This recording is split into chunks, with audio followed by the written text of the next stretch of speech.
Alors c'est la presse financière américaine qui le dit, le FT, le Financial Times et Bloomberg. Ça a été démenti tièdement apparemment ce week-end par la Maison-Blanche.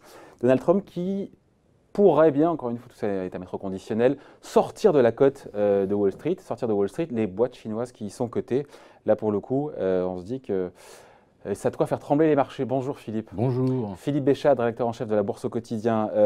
C'est ce qui explique d'ailleurs manifestement la clôture dans le rouge en fin de séance de vendredi sur les marchés américains avec cette info.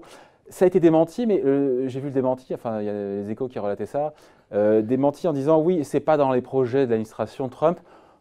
Pour l'instant, enfin on a connu plus ferme comme démenti quand même. Hein. Ah oui, là il va falloir qu'on se spécialise dans la divination sémantique. Alors il y aura les démentis un peu mous, les démentis fermes, les démentis formels. Ça c'est un démenti un peu mou, pardon, non? Oui. Bon. Oui, en effet. Mais quand Trump sort ça, je sais pas, ça a été fuité naturellement de façon totalement délibérée, mais combien d'autres sanctions ou misères Trump et ses conseillers ont-ils envisagé concernant la Chine? Parce que ça sort, mais qu'est-ce qui va sortir, si j'ose dire, du chapeau la prochaine fois? Ça, franchement, c'est plus facile à dire qu'à faire. Ah oui, juridiquement, c'est compliqué. Comment est-ce que on parle de boîtes qui sont déjà cotées? Enfin, on parle de géants. Ouais. Alibaba, c'est plus de 400 milliards de dollars de capitalisation boursière. C'est colossal. Sont visées pas celles qui peuvent venir, mais celles qui sont déjà cotées. Je crois que c'est quoi, 150 boîtes chinoises qui sont cotées sur le marché américain. Absolument. Non, mais c'est une bombe ce truc-là. Oui, tout à fait. Et sur quel motif là? J'arrive pas à voir le motif. Encore une fois, comment il pourrait justifier ça? Non, mais là, on est dans le verbal pur, parce que je le dis, juridiquement, c'est extrêmement compliqué. Et en plus, ça serait un très, très mauvais signal envoyé à toutes les boîtes du monde entier. Parce que les Chinois aujourd'hui, pourquoi pas demain les boîtes allemandes ou françaises. Quiconque est dans le viseur de Trump, maintenant, peut se retrouver avec des sanctions assez surréalistes. Et ça, je qualifie ça de sanctions assez surréalistes. Ça ne se justifie pas. D'autant que... Donc, ça se justifie pas ou c'est inapplicable? Et où c'est inapplicable? Je pense que c'est carrément inapplicable, où il faudrait des années de procédure. Et en plus de ça, beaucoup de boîtes qui se seront introduites, alors je ne parle pas d'Alibaba, je ne parle pas de Baidu, de Pinduoduo, qui sont des boîtes à plusieurs dizaines, centaines de milliards, mais il y a énormément de petites boîtes chinoises qui sont introduites au Nasdaq depuis 2015. Je crois qu'on est à plus de 100. Et beaucoup sont des boîtes de services qui sont bien implantées aux États-Unis. Il y a de l'éducation en ligne, il y a des services de livraison, il y a du microcrédit, il y a un petit peu de tout. Et pourquoi empêcherait-on ces boîtes qui sont implantées aux États-Unis d'être cotées aux États-Unis? Enfin, je dirais que ça ne tient pas vraiment debout. Alors pourquoi est-ce que ça fait peur au marché? Pourquoi sur cette séance de vendredi, sur la séance américaine, on passe dans le rouge? C'est qu'il y a quand même de quoi prendre ça au sérieux, non? Alors, d'abord, le Dow Jones, il a perdu quoi? 100 points, ouais. 100 points sur la diffusion de la rumeur, ce qui est quand même pas énorme.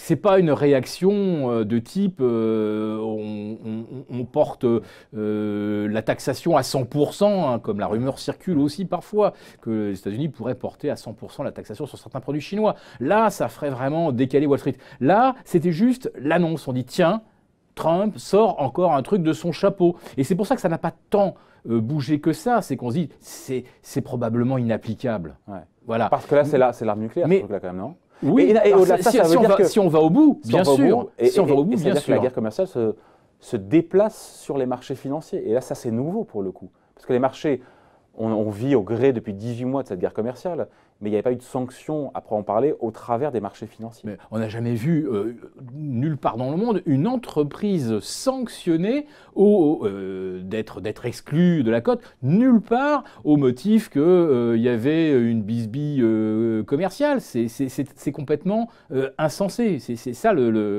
Mais si ça ne passe pas, on se dit, qu'est-ce que Trump va sortir derrière? En fait, il y a le symbole. C'est ça l'idée, c'est que pourquoi aujourd'hui ils balancent ça, même si on y croit guère, on se dit de toute façon si ça passe pas, ça sera autre chose. Donc c'est ça que Wall Street, je pense, intègre, c'est le fait qu'il n'a pas fini d'en remettre à chaque fois, alors du bluff, pas du bluff, pour aller embêter les Chinois. Ouais.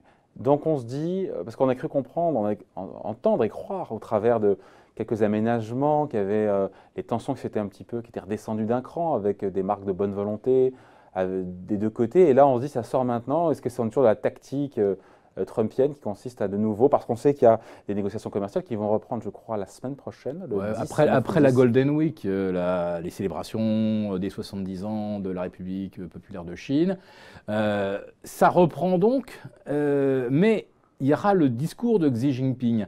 Et celui-là, il va falloir l'écouter. Parce que le nombre de contre-pieds qui sont à l'initiative de la Maison-Blanche, peut-être que Xi Jinping va en dire un mot. Peut-être que Xi Jinping va dire, par exemple, que ce projet d'exclure des boîtes chinoises de la côte américaine, ça veut dire qu'il est complètement déraisonnable. Il va falloir regarder de très très près le discours de Xi Jinping. Je pense qu'il sera prononcé demain. Est-ce qu'il va être conciliant avec les Américains ou est-ce qu'il va faire part de son agacement et bien sûr de l'agacement du peuple chinois? Parce que quand M. Xi Jinping s'exprime, derrière il y a toute une machinerie de propagande, etc. Et quand il s'agit de défendre les intérêts de la Chine, là, même si les Chinois savent que c'est de la propagande, ils sont quand même plutôt derrière leurs dirigeants. Donc finalement, on va se quitter là-dessus. On se dit quoi? On se dit qu'il met la pression, encore une fois, sur Pékin. Et derrière, ce qui nous animait depuis 18 mois, cette guerre commerciale, on est toujours dans le même flou. C'est-à-dire que on va enchaîner. Et ce qui ne gêne pas plus que ça les marchés financiers jusqu'à présent, même si c'est le paradoxe, c'est que tout ça n'a pas empêché au final les indices boursiers d'être quasiment sur leur plus haut, alors qu'on a connu un accroissement des tensions et un ralentissement à la fois du commerce mondial et de la croissance. Oui, ça veut dire que vraiment, Wall Street, on va dire, comme on dit, en prend et en laisse. On a des marchés, effectivement, Wall Street n'est pas loin des sommets. Alors, si je peux éventuellement, moi, essayer de faire part de mon interprétation, il y a une vraie... Trump pointe comme une chose avec cette histoire-là du délisting des entreprises chinoises, c'est que c'est extrêmement compliqué, voire impossible pour une entreprise américaine de se faire lister à Shanghai, Shenzhen, Hong Kong. Donc là, manifestement, il pointe comme quelque chose qui est vrai, c'est-à-dire qu'il faut que les Chinois fassent un effort. De réciprocité. Voilà, de réciprocité, soit pour que les entreprises américaines puissent prendre une petite partie ou une partie plus significative au capital des entreprises chinoises, voire puissent s'y faire coter. Parce que la Chine, elle met bien des restrictions aux investissements dans les entreprises américaines. Ouais. Alors, donc il est dans son bon droit. En gros, c'est ça. Sauf que le moyen n'est pas crédible. Délister les entreprises chinoises au prétexte qu'on ne peut pas lister les entreprises américaines. Ça serait du jamais vu dans l'histoire, un truc voilà, comme ça. Hein. Ça tient pas vraiment debout. Mais il y a quand même derrière, ça pointe quelque chose qui concrètement mérite d'être revu et qui mérite peut-être effectivement un effort du côté chinois. Voilà, on n'en est pas encore là, on se quitte là-dessus, mais c'est pour le coup, ça a surpris son monde quand on a vu cette info, qui n'est pas une info pour l'instant, mais cette rumeur tomber, démentie tièdement, mais on imagine que là encore une fois, si c'est démenti tièdement, c'est que c'est une façon de faire pression sur Pékin. Voilà, et le problème c'est que c'est probablement pas la dernière surprise qu'on va avoir au cours des prochains mois. Votre sentiment, c'est qu'on est parti sur plusieurs trimestres Trump l'a dit, il pense que les négociations... Et dire qu'il nous disait qu'une guerre commerciale, les guerres commerciales sont faciles à gagner, sont simples, bonnes et faciles à gagner, oui. Disait-il en début de mandat. Personne ne croit ça naturellement. Et Trump a déjà laissé transparaître qu'il était prêt à négocier jusqu'en juillet 2020. Il l'a dit. Hein. Jusqu'en juillet 2020, donc il y a encore un peu de temps devant lui. Oui, tout petit peu. Mais pour l'instant, en même temps, l'économie américaine ne se porte pas si mal que ça, elle ralentit, mais bon, voilà, il n'y a rien de grave. Il a ce luxe-là de pouvoir se permettre de continuer à faire monter la tension, de négocier, puisque pour l'instant, même si les créations d'emplois, le rythme s'est réduit quand même assez sensiblement, mais on est quand même, ça reste satisfaisant. Je veux dire, l'investissement c'est un petit peu dans le rouge, mais la consommation tient bien. Il peut continuer cette guerre commerciale. Pour l'instant, elle lui coûte pas cher politiquement. Il faut regarder dans le détail. Par exemple, quand on parle de l'emploi, on est dans un rythme qui se ralentit. On est en dessous des 200 000 par mois. Et on a surtout des emplois à temps partiel. C'est pas nouveau, ça a toujours eu. Voilà. Bon. Mais ça ne s'améliore pas. Donc, il y a un moment où il risque d'y avoir une frustration qui peut s'exprimer. Mais on n'y est pas à ce moment de frustration. On verra avec d'abord les indices de consommation. Et puis la confiance des ménages américains, il y a un moment où les gens vont se rendre compte quand même qu'ils sont un petit peu coincés financièrement. Ça, c'est ce qui pèsera certainement sur la fin de son mandat, bien plus, à mon avis, que les affaires et bien plus que des négociations qui ne vont pas aboutir avec la Chine, parce qu'on commence à comprendre qu'effectivement, on est parti pour de la bataille, de la rivalité au long cours. Donc il y a un moment où Trump, je pense qu'il sera rattrapé aussi par la réalité de la consommation et par le fait que les sanctions à l'égard de la Chine, ça provoquera après décembre des hausses du prix des produits qu'achètent les Américains. Et puis là, Trump, aux dernières nouvelles, veut s'en prendre également à l'Europe, veut taxer bien sûr alors Airbus parce qu'il bénéficie de subsides qu'il juge illégaux, comme si ceux de Boeing depuis des décennies ne l'étaient pas. Les vins spiritueux, il l'a déjà dit, qu'il allait s'en prendre au vin français. Voilà. Plus le luxe, etc. Bon, ça c'est bien, ça touchera ses amis millionnaires ou milliardaires.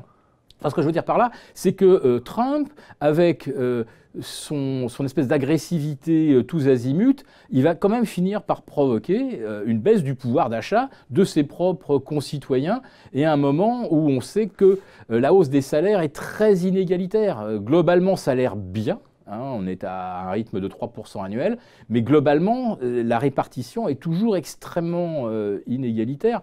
Donc il y a toute une partie de l'électorat qui va se dire… Mais il y a un point de bascule, on n'est pas encore à ce point de bascule où pour le coup, voilà, parce que les droits de douane frappent des produits qui sont consommés directement, vous l'avez expliqué, mais pendant plusieurs trimestres, les droits de douane se sont appliqués à des produits qui étaient des biens intermédiaires, entre guillemets, et c'était donc les fournisseurs ou les distributeurs qui devaient répercuter et qui ne l'ont pas fait, qui ont pris sur leur marge pour pas que le consommateur voit finalement cette hausse de prix au travers des surtaxes douanières. À partir du mois de janvier, l'Américain moyen va le ressentir logiquement beaucoup plus en achetant. Oui, parce que là, ça va arriver directement. Là, ça va être l'étiquette chez Walmart qui va changer de quelques cents, etc. Pour l'industrie, il y a vraiment un risque fort. Airbus aujourd'hui produit et construit, assemble aux États-Unis, produit des pièces détachées aux États-Unis. Cette histoire de surtaxe d'Airbus, ça menace même les emplois américains. Vous voyez le truc. C'est-à-dire que Trump risque d'impacter les emplois américains. Non seulement le pouvoir d'achat des Américains, mais également les emplois américains. Donc il y a un moment où cette fameuse guerre commerciale contre la Chine, dont il dit que ça rapporte des milliards, ça rapporte les droits de douane. Oui, c'est… Quoi, 20 milliards, j'ai pas… oui, 20 milliards avec la Chine, ça peut paraître dérisoire. Je pense que l'objectif est plus près de 50. Avec l'Europe, il a déjà annoncé 11 11 Il veut que la surtaxe rapporte 11 milliards de plus aux États-Unis. Au budget de l'État, puis après, ce budget, il le réinvestit en donnant de l'argent aux farmers, aux agriculteurs américains qui sont, pour le coup, impactés par ces guerres commerciales. On va essayer d'imaginer le meilleur scénario pour Trump. Il prend le max aux Chinois, il leur prend 50 milliards par an, il en prend 10 aux Européens, ça fait 60. Le déficit commercial américain, 60, c'est presque chaque mois. Ouais. Donc, c'est pas comme ça qu'il va y arriver, à mon avis. Tant que l'opinion publique le suit. Bon, en tout cas, voilà, on voulait revenir sur ce qui potentiellement était une bombe, encore une fois, qui n'est pas du tout confirmé, bien au contraire, même si pour l'instant, ce n'est pas dans les projets du gouvernement, de l'administration américaine, que de délister, c'est ça en fait, ça consisterait à délister les boîtes chinoises qui sont cotées à Wall Street. Ouais, je répète, c'est très compliqué. Voilà. Merci donc, explication signée Philippe Béchade, rédacteur en chef de la Bourse au quotidien. Merci.